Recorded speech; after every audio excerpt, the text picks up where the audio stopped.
Welcome to the Glow Print series where I talk about lifestyle and my personal development journey. Today I want to circle back and give more details about the no buy year. So I had mentioned on my channel that I would be participating in the no buy year challenge. So for 2025, I will not be spending money on non-essential items. This is in an effort for me to really just do a complete overhaul of my finances, gain more financial stability and control, reducing spending, and just utilizing all of the things that I already have. So on the typical essential items list, you have things like groceries, toiletries, and household items. So non-essential items would be like clothing, entertainment, and other luxury purchases. In order for me to do this most effectively and also track my spending habits, I'm going to need to tap into an app, and we'll go over what the different available options are. My biggest area of concern is really just clothing, but at this point, I feel like I spent the past couple years or so really tapping into the pieces that I would like to include into my wardrobe. So not a capsule wardrobe by any means. It's something that I like to refer to as a style library, where I'm able to go in and just select different pieces to put whatever look I want together. So that reflects heavily on my understanding of my personal style as well. That's the key factor in order for this to be successful, because I spent all of this time getting to know who I am. I did experience some weight loss in the past year or so, so that's the only thing that's going to really hinder me in this entire process. As I'm trying on clothes for the other content on my channel, I noticed that they are becoming a lot more loose fitting, and hopefully I am able to learn how to sew before the end of 2025 so that I can also be able to do my own tailoring and adjustments. But overall, I don't have a need for any other additional clothing item. I could definitely want, I'm not saying that I don't want the things, I don't need them. And currently I feel like 2025 is the best year to execute this, because when I looked over the trends for this year, the new year, I felt like they were just heavily repetitive. Most things have continued from season to season for the past couple years or so. So I can ultimately just make do with what I have. And I have more than enough, to be honest. And that's another reason why temptation isn't really going to be an issue for me. I recently did, not a thrift haul, I recently did a thrift with me, and I was able to walk out of the store without an item in hand. Through that experience, I didn't really know what to expect, but through that experience, I learned that overall, I just enjoy the process of putting looks together. So I got what I needed. I pulled all the pieces that I liked and I put my looks together. And anything beyond that, I can just work with what I have at home to kind of replicate that vibe. Or not, the moment has passed, we move. By the end of the year, I want to have a more thorough understanding of my spending habits, and then going into 2026, build around my financial goals. So whether I want to save towards travel, or ultimately, I want to build a lifestyle that focuses on experiences over things. I'd rather accumulate a lifetime of memories than just to have stuff, to say you have stuff. So yeah, the no buy year is really just going to help me to understand my finances and declutter my space and learn to use what I have. All you have is all you need. And what inspired me to take on this challenge, I feel like we are in some serious times, and drastic times call for drastic measures. And I'm evolving as a person.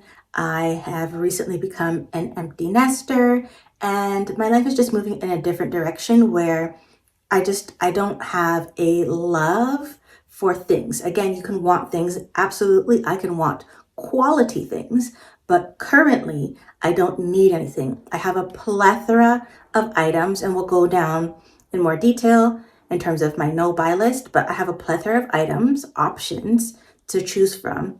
Should I want to buy something like a new foundation? I don't need it. A new lipstick? I don't need it. There's so many things that I need to use. I also spoke to samples. You can see earlier on in this channel, there are a number of shorts. So I was purchasing different beauty products so that I could speak to them, and also for my personal use as well. And I decided that that wasn't the direction I want to go in, lean into overconsumption. I didn't want to be that example. I wanted to be a lot more responsible. And on top of the fact that the price increases are astronomical, and it really doesn't make sense for me anymore. So in terms of what's on the no buy list, and I will refer to my phone, we have clothing and accessories. So no new clothes, shoes, handbags, or jewelry. And under beauty and personal care, we have makeup products, skincare, hair care, and fragrances. I hesitate on the hair care. There may be some exceptions to the rule if my hair, and I'm already seeing signs of it, is damaged and I feel like I need something to repair that, or a protective style, maybe not so much, then that's something that I would consider, because that's more so around like health and well-being. But home goods, no decorative items, so that includes candles and artwork. Absolutely no kitchen gadgets. I am a kitchen gadget junkie because I really like to bake, and that's one of my long time hobbies. And I've been collecting items over the years to really just hone into that. And so I have more than enough kitchen gadgets to do my thing. Then we have furniture, bedding and linens. Bedding and linens, I might give some flexibility to, just because that's just part of the, I guess it's aesthetic, but I feel like that's just more around like a personal hygiene thing. In terms of entertainment, we have no concert or event tickets, no streaming service subscriptions. So I've been making an effort to really see what my subscription services are and how essential they are for what I have going on in life right now. So Netflix is an easy cut. YouTube Premium, I'm really itching about that, but it isn't essential. Disney, I wasn't really into. Prime, I want to let that go, but I had to make a random purchase today, and the shipping was equivalent to the membership, so we're gonna have to push that back. What else do I have going on? Spotify, but that's kind of incorporated into my daily routine, so maybe not so much that.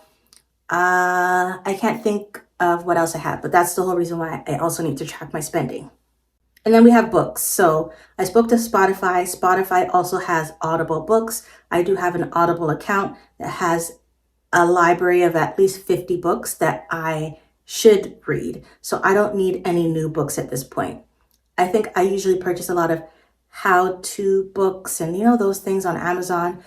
I can pass on that for the year. I guarantee you I have more than enough. And then worst case scenario, you go to the library. Hobbies and crafts, so no craft supplies, no new equipment or tools. I don't need it. I really want to make use of the things that I already have, that I have been delaying, hobbies that I really wanted to get into, but I just didn't have the time or mental capacity to give my time and energy. So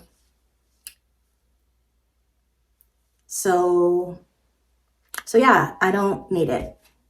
I think the area that I will give the most flexibility to is like food and dining, because, and I did mention that one of my hobbies is baking. I still want to pour into that. So I'm just going to have to find a way to budget that in and not purchase in excess. So when I can go to the bulk food store, I don't have to buy everything. I can just buy specific things for that particular recipe, whether it's on a weekly basis or a monthly basis.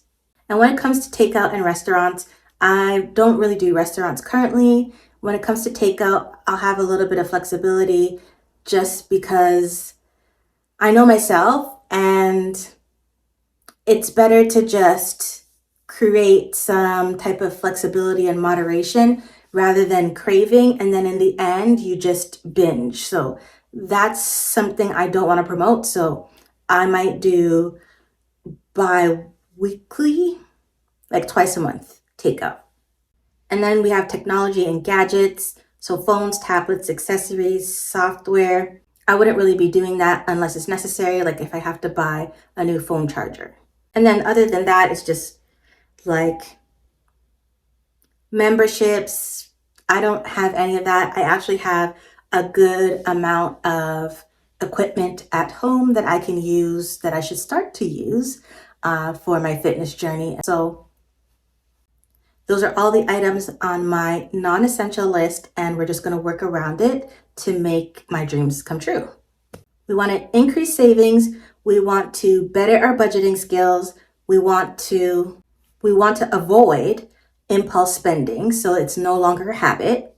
So we're going to increase our overall financial awareness, and then in turn, we will work on our debt reduction and possibly explore areas for investments. Apart from that, to really live a more fruitful life, I'm just going to be working around no spend activities, no spend or very, very minimal spend activities. We already know I need to get outside more. It's currently winter, so I have a little bit of space to get my life together. So things I can explore from inside, it's like DIY, beauty products. I'm really into that.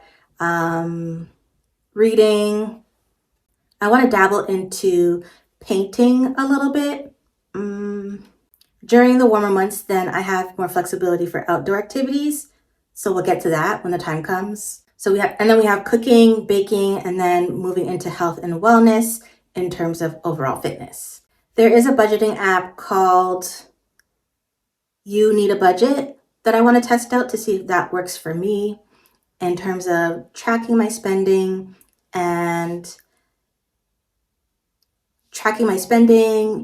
bills, and poor spending habits.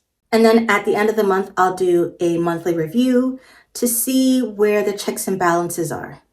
I know a lot of people have some questions about a no-buy year, but it's really just a personalized experience. You can tap into where you have poor spending habits, and you don't have to approach it for an entire year. A lot of people do like a 30-day no spend. So just for a month, they don't spend money on non-essential items. And what those non-essential items look like is a personalized experience. So you want to be able to, or you just use that opportunity to track where your poor spending habits are and then correct them. So let me know if this is something that you would consider, maybe on a 30-day basis, maybe a quarter, or if you're willing to challenge yourself to an entire year of no spending.